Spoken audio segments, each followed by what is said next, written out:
We continue our study of the wisdom of King Solomon in the book of Proverbs, Mishlei, drawing timeless life lessons and moral insights. As we approach the holiday of Shavuot and the giving of the Torah, King Solomon teaches us a foundational principle, the importance of truth and trustworthiness, to be a person of integrity, honest and reliable toward one's spouse, family, community, and even toward oneself. Because at times, people deceive even themselves. The message is, be real, be authentic. In Proverbs, King Solomon uses his signature metaphorical language to teach this idea. Let's first examine the mashal, parable, and then draw the nimshal, lesson. He writes, "He who breathes out faithfulness speaks righteousness." The Hebrew word yafiach means to exhale or blow. Just as light objects can be blown away easily, so too are this person's words natural and effortless, but filled with reliability. He who breathes out faithfulness refers to someone whose speech is so consistently truthful that even his casual words are trustworthy. The word emunah, faith in Hebrew, has two layers of meaning: social reliability, being someone others can count on; spiritual faith, belief in God and the Torah. Let's begin with the basic, day-to-day level. A person who is known to speak truth, someone who has a reputation for honesty, never caught in a lie, never twisting facts. That's what it means to breathe out faithfulness. His words flow naturally, and people trust them because he speaks from a pure heart. He doesn't scheme or manipulate. He speaks as he is, genuine, consistent, dependable. Then Solomon adds, he speaks righteousness. In Hebrew, different words for speech, dibur, amira, haggadah, each carry their own nuance. Haggadah implies formal or weighty speech. When someone is known for integrity, even his serious statements are seen as righteous and just. For example, in a courtroom, or when giving testimony, if the speaker is known to be truthful, his words are received as valid and authoritative. But if someone has a reputation for lying, even simple statements are doubted, and certainly serious ones are dismissed. Such a person is labeled ed sheker, a false witness. In essence, King Solomon is telling every individual, train yourself to be a person of truth. The Torah says, distance yourself from falsehood. It doesn't say don't lie. It says distance yourself, which is unique. We're supposed to avoid all sins, but here the Torah tells us to go out of our way, to keep far from lies. Why? Because the Creator of the world says, I am truth. The Talmud teaches that the seal of the Holy One, blessed be He, is emet, truth. So when a person lives truthfully, he aligns with the divine signature. He reflects godliness in this world. Let's use a metaphor to understand the value of truth. When a king seals something with his royal stamp, that seal represents him, his authority, his values. What he puts on that seal reveals what he cares about most. The Talmud tells us, the seal of the Holy One, blessed be He, is truth. This means that the trait of truth is immensely important and precious to God. In fact, the very beginning of the Torah, Bereshit bara Elokim, in the beginning God created, has end letters that spell the word emet, truth. Tav from Bereshit, Mem from bara, and Aleph from Elokim. But the letters are in reverse order. Why? The commentators explain, in this world, truth is often hidden beneath layers. It's not easily seen. It takes effort to uncover. That's why it's hinted at in the final letters, not the initial ones, because truth emerges at the end.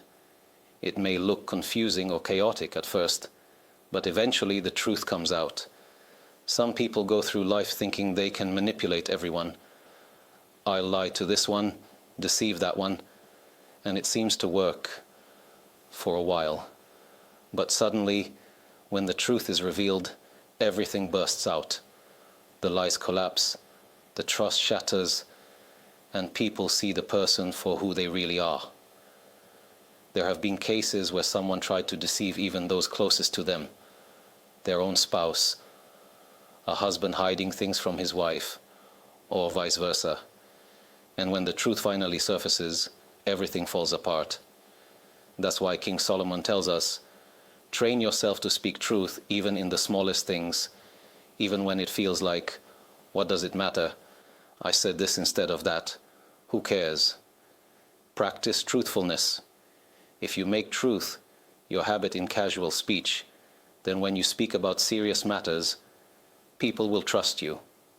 He speaks righteousness, meaning when this kind of person speaks, people know they're hearing honesty. They believe him. That's powerful.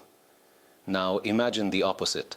Someone who has such a reputation for lying that nobody, not even their own family, believes a word they say.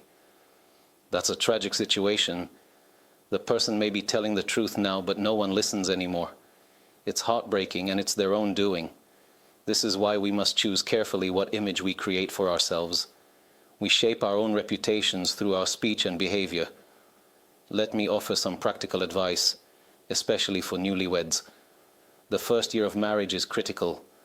It's filled with subtle tests, where both partners are watching, observing, and evaluating each other, whether consciously or not.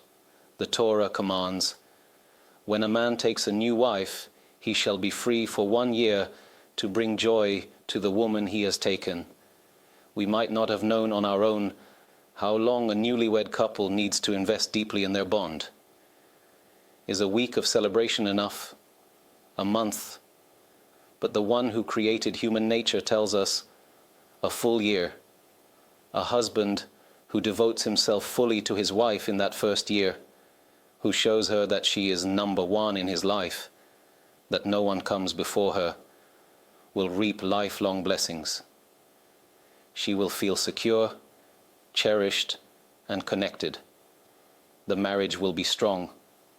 But unfortunately, it's common that some young men get married and still try to live like they're single. He comes home late. She waits 15 minutes, 30 minutes, an hour.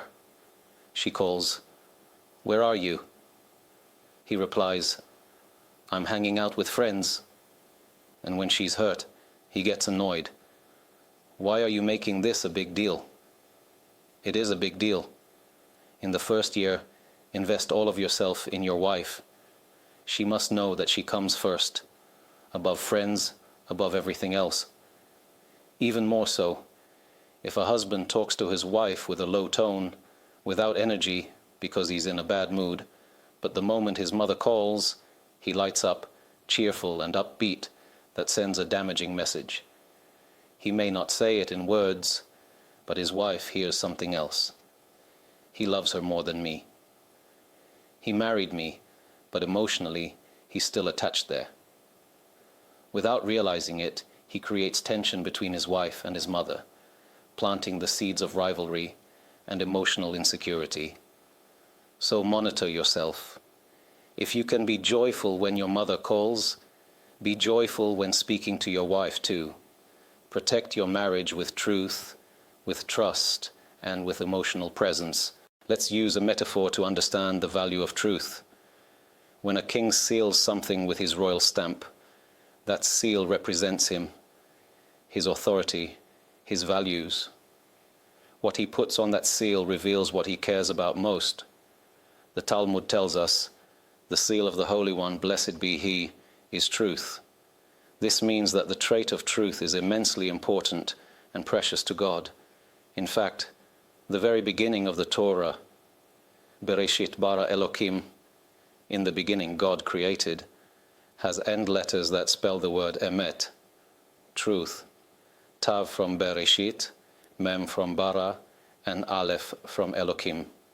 But the letters are in reverse order. Why?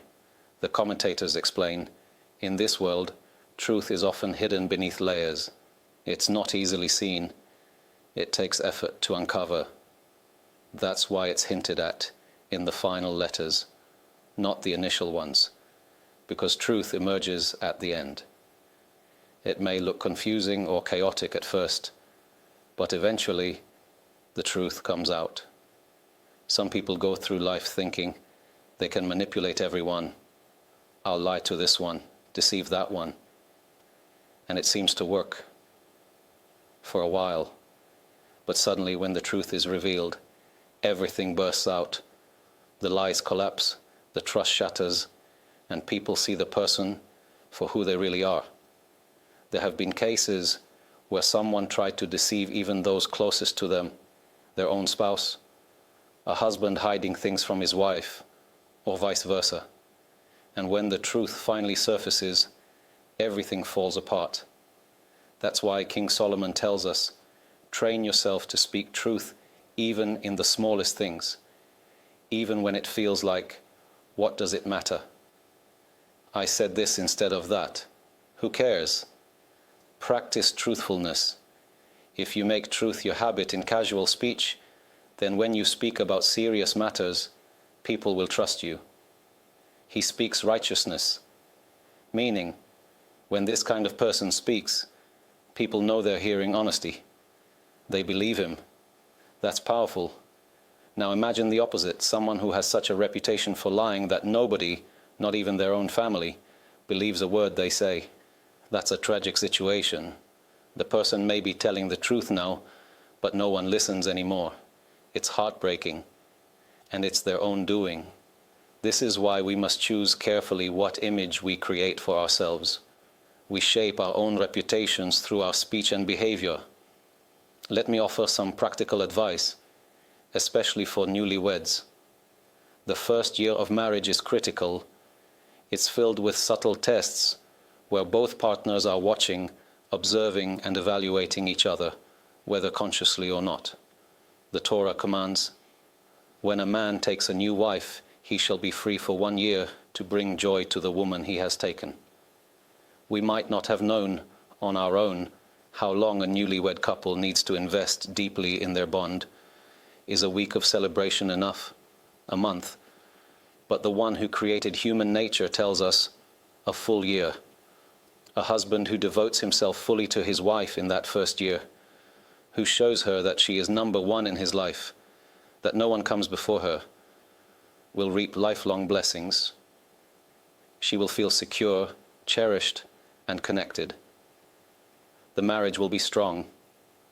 But unfortunately, it's common that some young men get married and still try to live like they're single.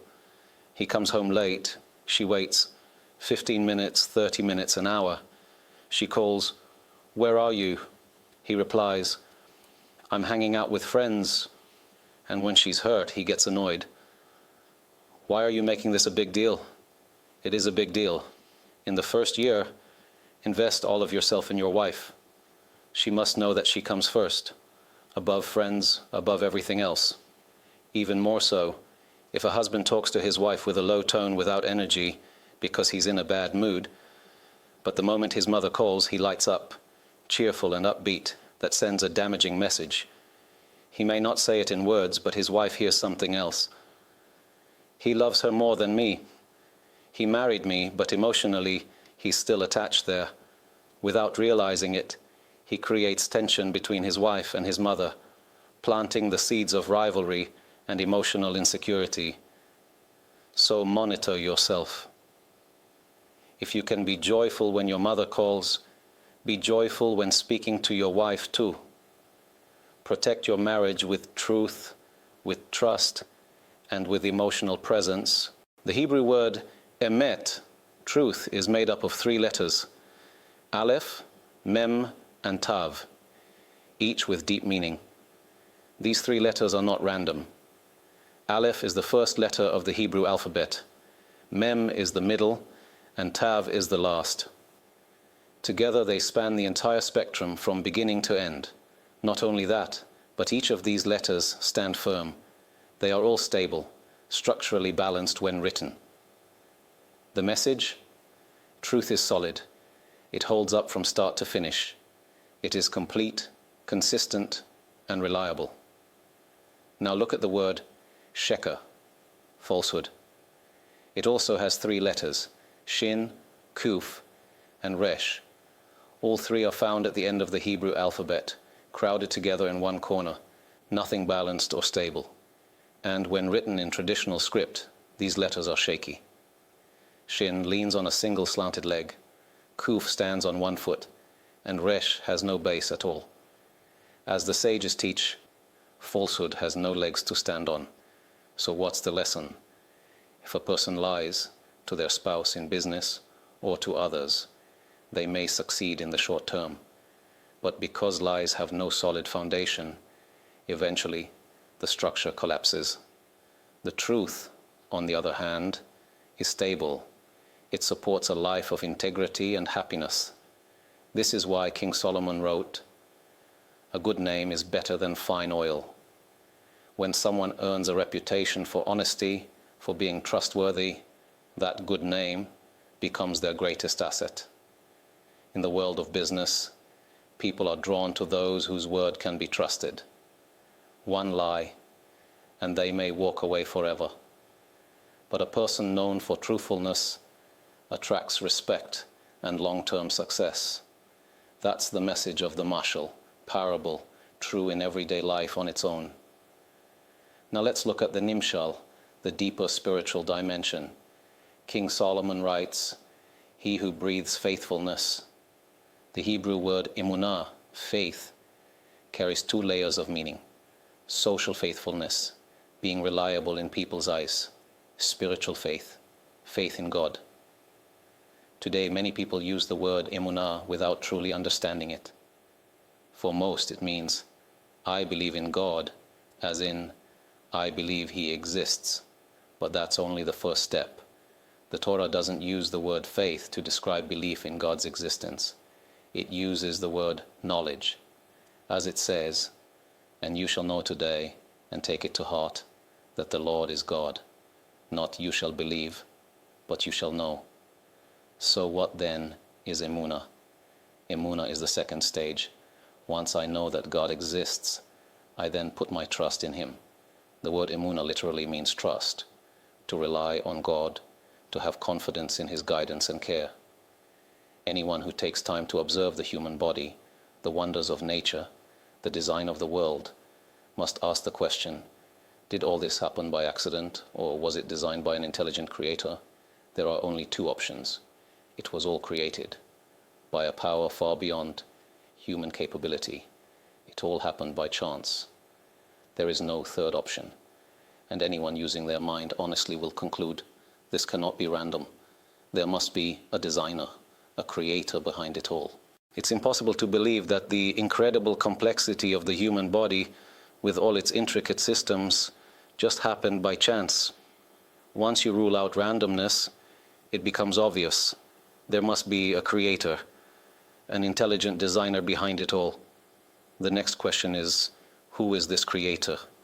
How can I know anything about him? The answer is, there is a book, the Torah, that this higher power gave to humanity. In it, He reveals Himself. Through it, we learn who He is, what He wants, and how much He loves each of His creations. Even when we face difficulties and challenges, the Torah teaches everything God does is for the best. We're like small children who can't see what tomorrow holds. But God sees not only today, He sees tomorrow and every day after. To Him there is no past, present, or future. It's all one. So even when we don't understand why things are happening, faith means we trust Him. We know that even if things are painful now, they will ultimately lead to something good. Of course, there are situations that seem impossible to explain, tragic disasters, senseless suffering.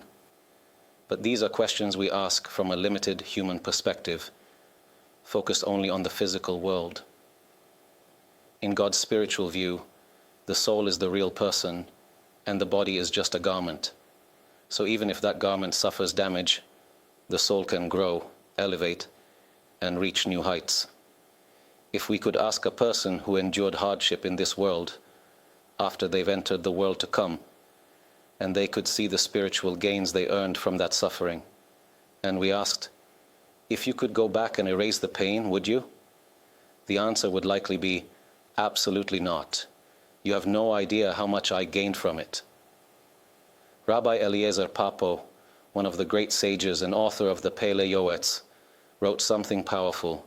If people only knew how much they benefit from their suffering and hardships, they wouldn't pray for it to go away. They would ask for more.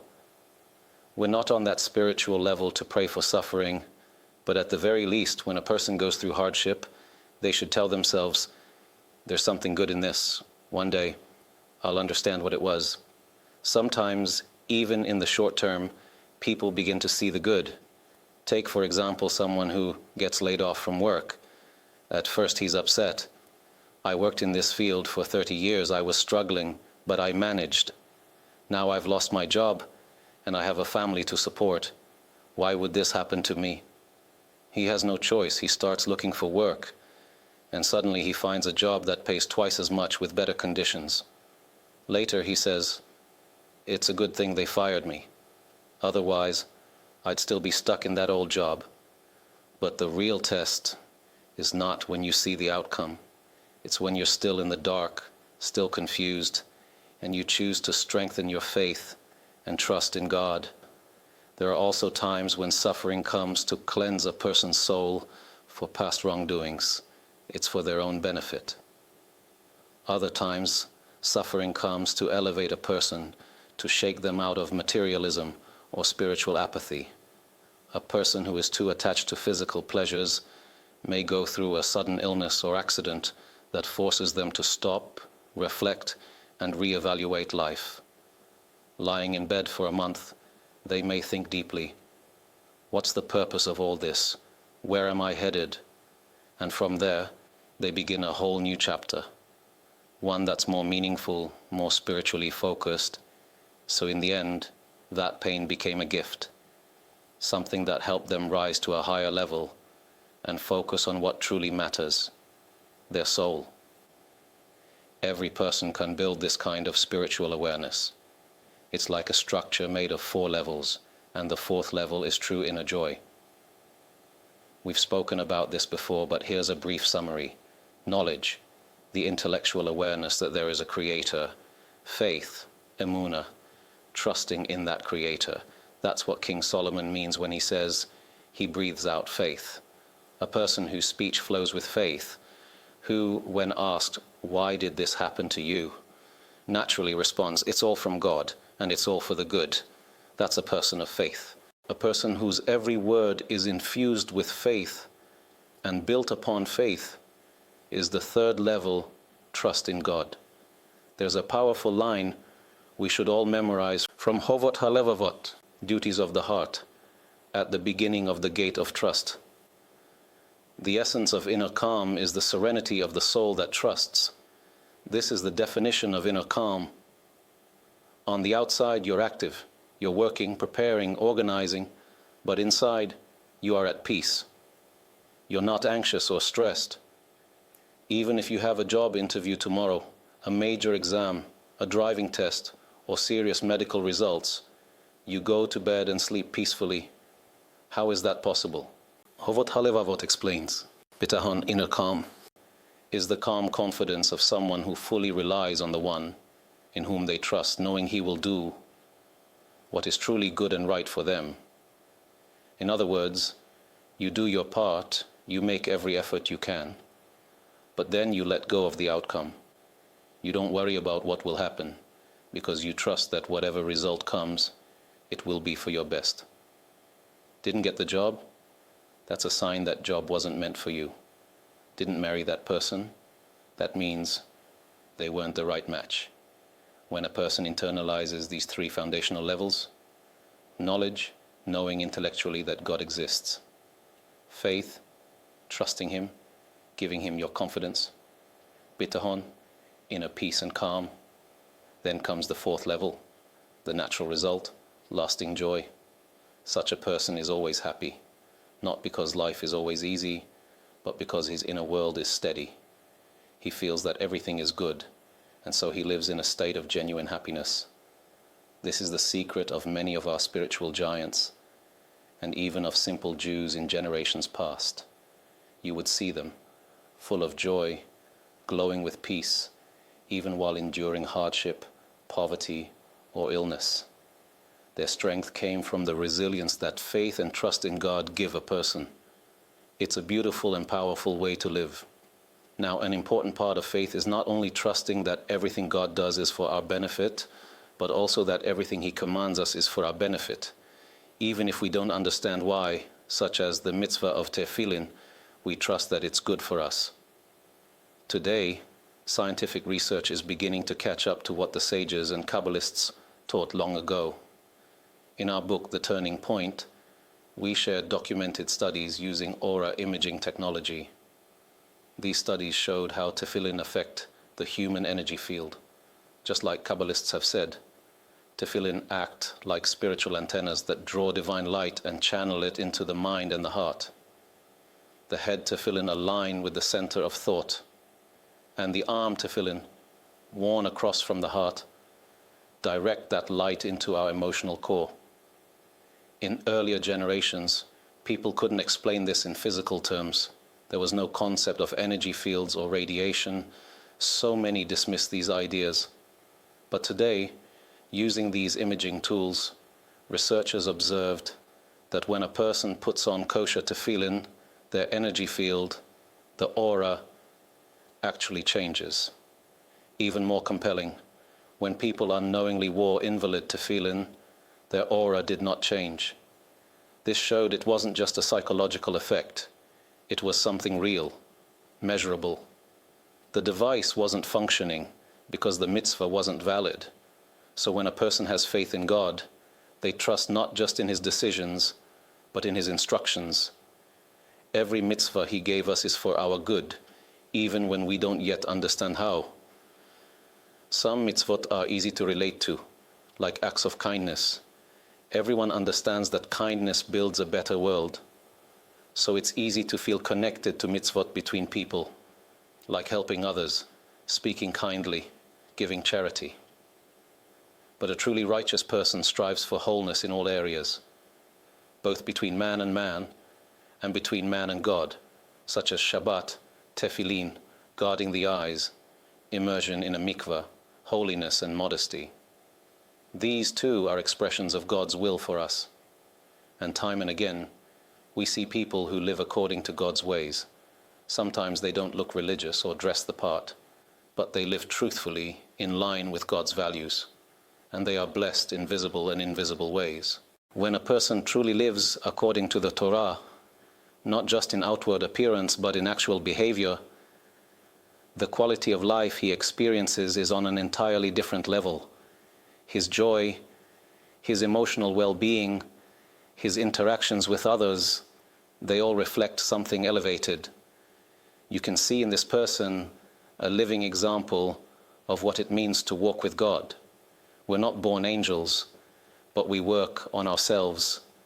We refine our character, correct our flaws, and grow until we reach a level of spiritual wholeness. One of the most important traits a person needs is to be honest with themselves. This is what King Solomon means when he describes someone who breathes out faithfulness, a person whose everyday speech is filled with sincerity and trust in God. There are three core foundations that every Jew should plant deep in their heart. When these are strong, their faith becomes unshakable. 1. Belief in the existence of the Creator. To know intellectually and rationally that there is a Creator of the universe. He is not physical, has no form, and His presence fills all of existence. And when I'm going through a hard time and I speak to Him, I'm not talking to the air. I know He is here, He hears me, and He has the power to help. That doesn't mean He'll always say yes to everything I ask.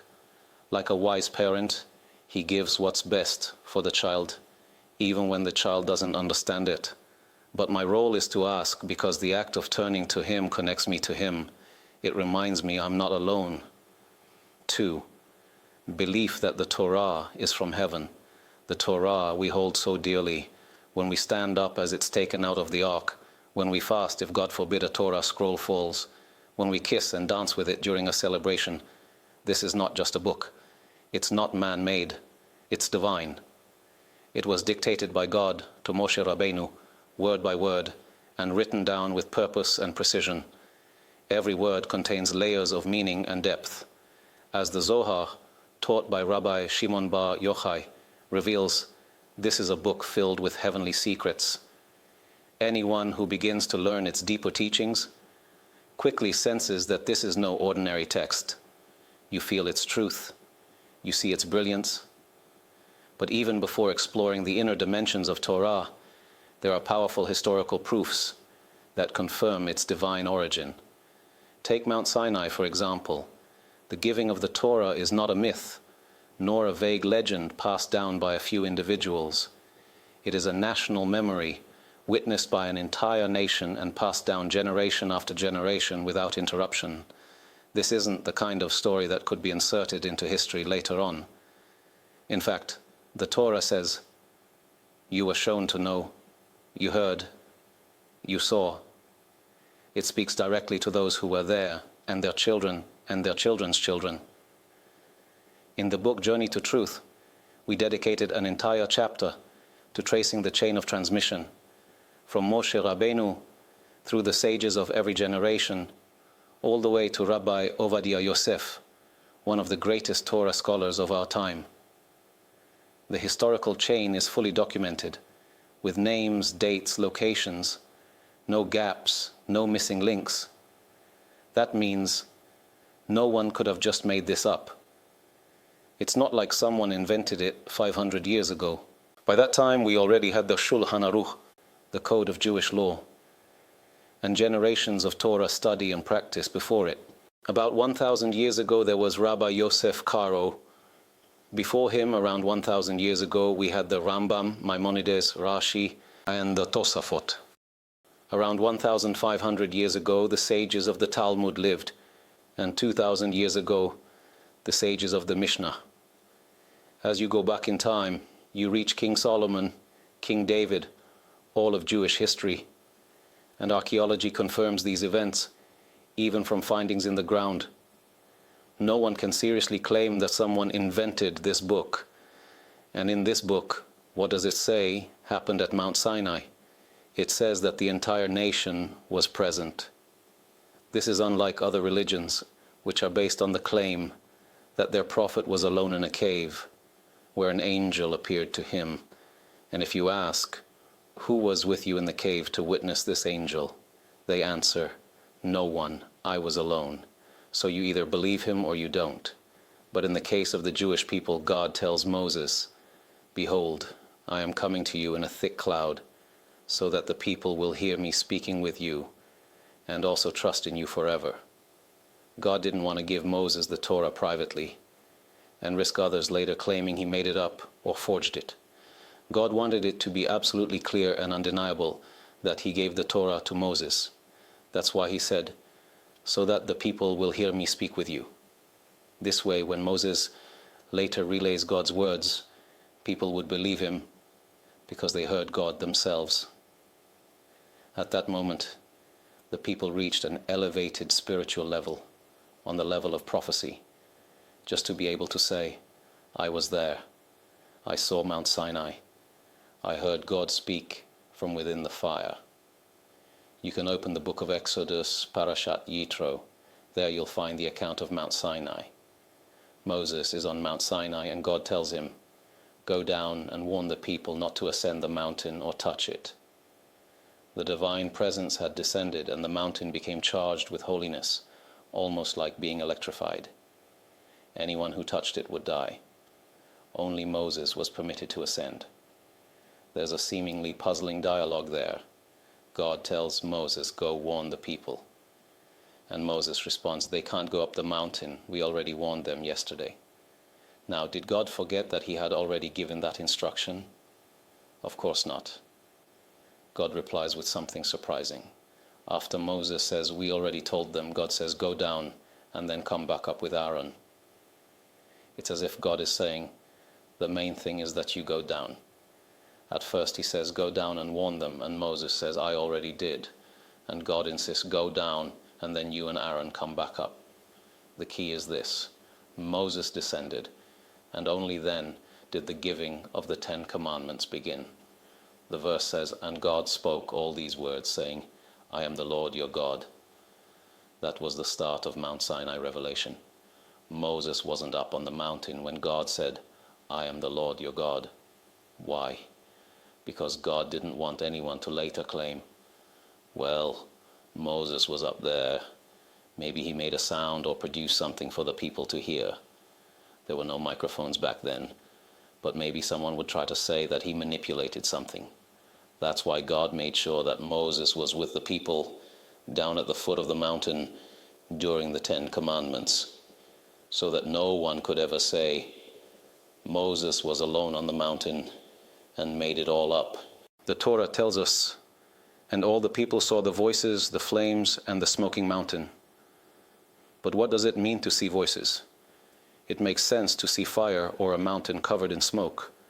But how can one see sound? This tradition has been passed down to us through the generations, all the way back to those who stood at Mount Sinai.